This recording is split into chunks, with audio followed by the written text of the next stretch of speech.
Berjumpa kembali dengan saya Heri Petani Indonesia. Pada kesempatan kali ini saya akan melakukan penyampaian tanaman cabai saya dengan varietas OR-Tavi yang mungkin pada waktu itu banyak sekali yang bertanya, kok OR-Tavinya pendek, sekarang sudah tinggi teman-teman. Nah seperti ini. Ini sudah pemanenan yang pertama. Kemudian nanti saya juga akan melakukan penyepraiannya menggunakan apa saja. Tapi untuk penyepraian kali ini saya tidak menggunakan pestisida selain hanya nutrisi saja. Nah kemarin yang bercak daun itu alhamdulillah sudah kering teman-teman. Lah ini tuh, sudah mulai kering, alhamdulillah sudah sembuh. Jadi walaupun ada ketahanan virusnya, tidak menjamin tanaman itu terbebas dari keriting, dari patogen ataupun dari virus-virus yang lainnya. Apa saja nanti akan saya pergunakan untuk penyepraian tanaman cabai dengan varietas Maros ini. Maka dari itu silahkan ditonton videonya. Harapan kami mudah-mudahan videonya bermanfaat.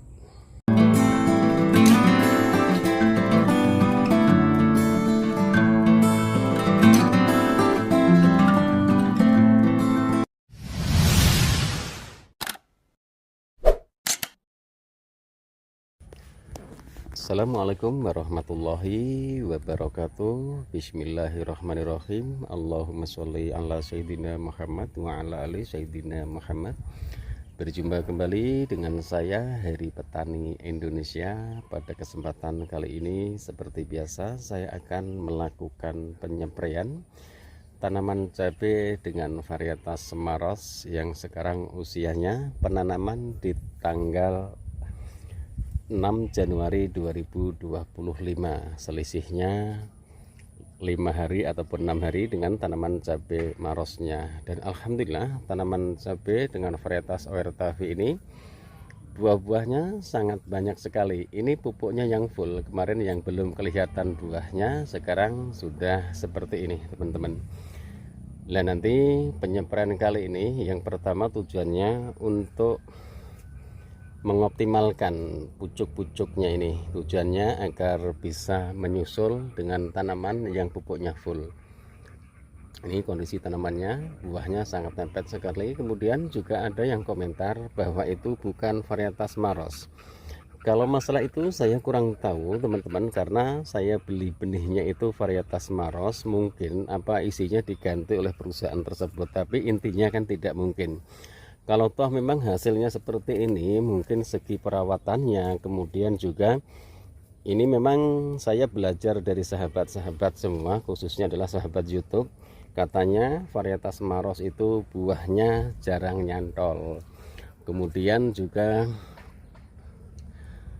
mudah layu. Ada yang layu, di antara 900 tanaman ini ada 3 pohon yang layu. Layu terkena, saya kurang tahu, terkena layu bakteri ataupun terkena layu fusarium, dan juga tidak saya cabut. Sampai saat ini saya belum mengocorkan fungisida ataupun bakterisida. Nah ini yang layu. Jadi saya kalau layu itu saya biarkan dulu, nanti kalau kering saya cabut, biasanya seperti itu. Jadi saya tidak mau terburu-buru, karena setiap penanaman cabai pasti sudah tentu ada yang layu. Dan untuk buah-buahnya bisa dinilai sendiri, ini sangat rimbun sekali. Ini nanti sudah tentu pasti kaliumnya yang akan saya berikan, kemudian juga ada fosfatnya juga. Jadi fosfat itu selalu saya berikan di fase vegetatif ataupun di fase generatif. Cuma beda, kalau sudah masuki fase generatif biasanya fosfatnya itu saya kurangin, lebih dominan ke kandungan kalium ataupun kalsiumnya. Untuk buah-buahnya tanaman cabai Maros ini sangat bagus sekali, tapi bentuknya seperti ini teman-teman. Nah itu seperti itu. Kemudian buahnya juga agak lembek. Kalau ori kan keras, ori langgeng 58, kemudian kaliber itu keras, tapi ini agak lembek, tapi sangat rapat sekali, sama sekali tidak terjadi kerontokan.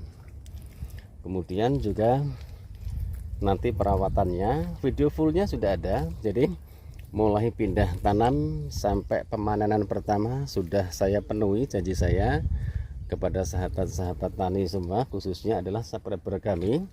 Sekarang teman-teman tinggal melakukan perawatannya saja. Perawatan kalau di fase generatif yang terpenting adalah dominan kekandungan kalium, kalsiumnya dan juga fosfornya. Bisa juga ditambahkan boronnya juga bisa. Ini buah-buahnya sangat rimbun sekali. Ini yang kesini ke sana itu pupuknya kurang, malah buah-buahnya sangat mepet sekali. Dan nanti apa saja yang akan saya berikan untuk tanaman cabai, harapan kami mudah-mudahan videonya bermanfaat. Ini teman-teman yang akan saya pergunakan untuk penyempraian tanaman cabai dengan varietas OR-Tavi-nya. Ini tinggal perawatannya saja karena video lengkapnya sudah saya buatkan dari mulai pindah tanam sampai panen. Pertama yang saya pergunakan adalah zat pengatur tumbuh L-Top. Ini plant grow regulator teman-teman, dan aktifnya kandungannya maksud kami adalah gibberellin dan sitokinin, zat perangsang tumbuh. Kenapa saya berikan zat pengatur tumbuh ini di saat tanaman cabai sudah berbuah? Agar pucuk baru ataupun tunas-tunas baru itu terangsang. Kemudian juga sering sekali yang dialami oleh teman-teman semua itu tanaman kalau sudah berbuah kok pucuknya macet. Jadi ini fungsinya adalah memacu pertumbuhan tunas, anakan, kemudian juga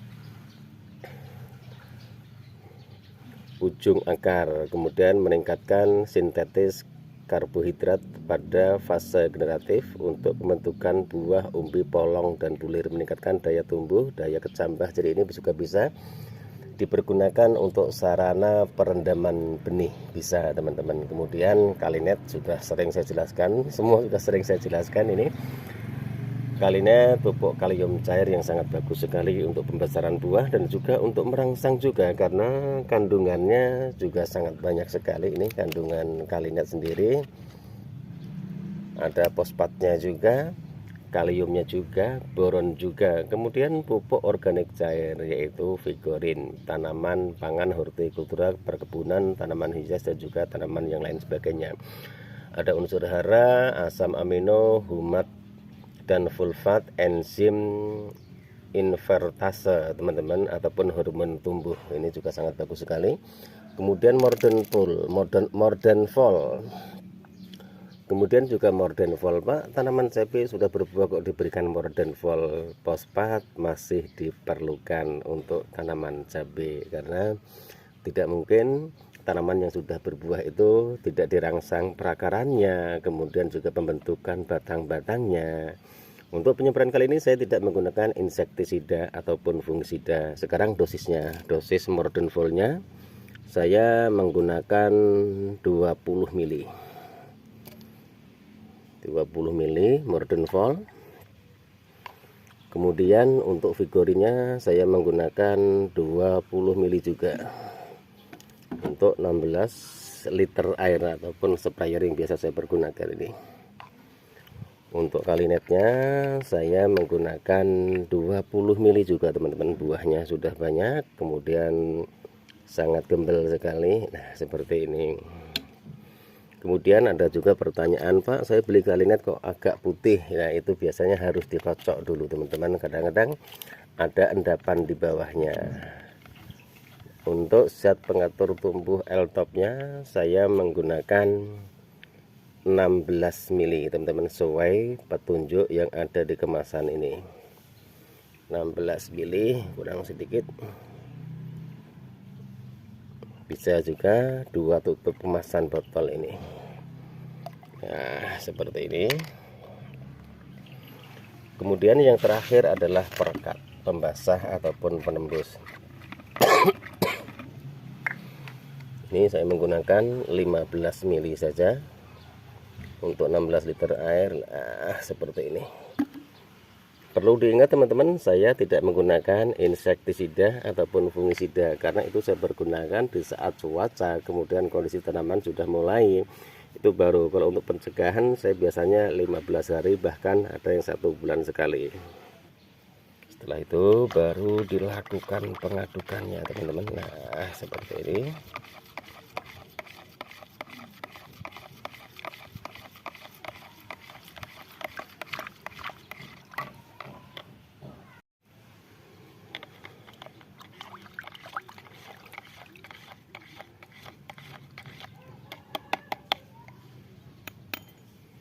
Ya, setelah ini baru dimasukkan ke tangki teman-teman. Oke, saya akan melakukan penyepraiannya. Mudah-mudahan hasilnya bagus dan videonya juga bermanfaat.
Oke teman-teman, mungkin penyepraiannya sampai di sini dulu. Harapan kami mudah-mudahan videonya bermanfaat. Dan ini alhamdulillah tanaman cabenya buahnya sangat rapat sekali, kemudian juga sama sekali tidak terjadi kerontokan, walaupun ada beberapa pohon yang layu. Teman-teman maklum, wajar, ini seperti itu, entah itu dibercak daunnya ataupun di antraknosanya. Tapi kalau saya tahan dulu. Yang terpenting adalah pucuknya kalau sudah normal seperti ini, itu buah-buahnya sangat banyak sekali. Oke teman-teman, mungkin hanya ini yang bisa saya sampaikan dalam video saya kali ini. Mudah-mudahan videonya bermanfaat. Wassalamualaikum warahmatullahi wabarakatuh.